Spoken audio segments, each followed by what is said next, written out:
जर pregnancy plan करायला तुम्ही घेतलात तर एका वर्षामध्ये 85% चान्सेस आहे की कपल नॅचरलीच कन्सीव्ह होतं. 2 वर्षामध्ये रिलेशन ठेवल्यानंतर सिमेन बाहेर येतं, तर त्याने प्रेग्नन्सीचे चान्सेस कमी होतात का? जेव्हा आपण हे टाइम्ड इंटरकोर्स करायला सांगतो किंवा टाइमली रिलेशन ठेवायला सांगतो तेव्हा कपलमध्ये स्पेसिफिकली मेल्समध्ये एक वेगळंच टेन्शन असतं, परफॉर्मन्स अँझायटी असते.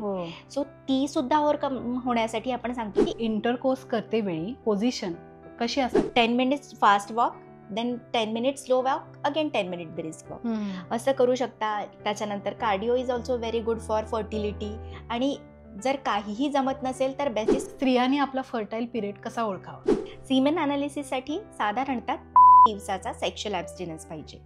पण त्यात पण बऱ्याचदा कपल गल्लत करतात की 35 नंतर जर कन्सीव्ह करायचे असेल तर त्यासाठी काय करावं? Thyroid hormone is very important when it comes to fertility. स्त्रियांनी कोणत्या टेस्ट कराव्या आणि पुरुषांनी कोणत्या टेस्ट कराव्या? एग फ्रीजिंग करण्यासाठी काही वयोमर्यादा आहे का?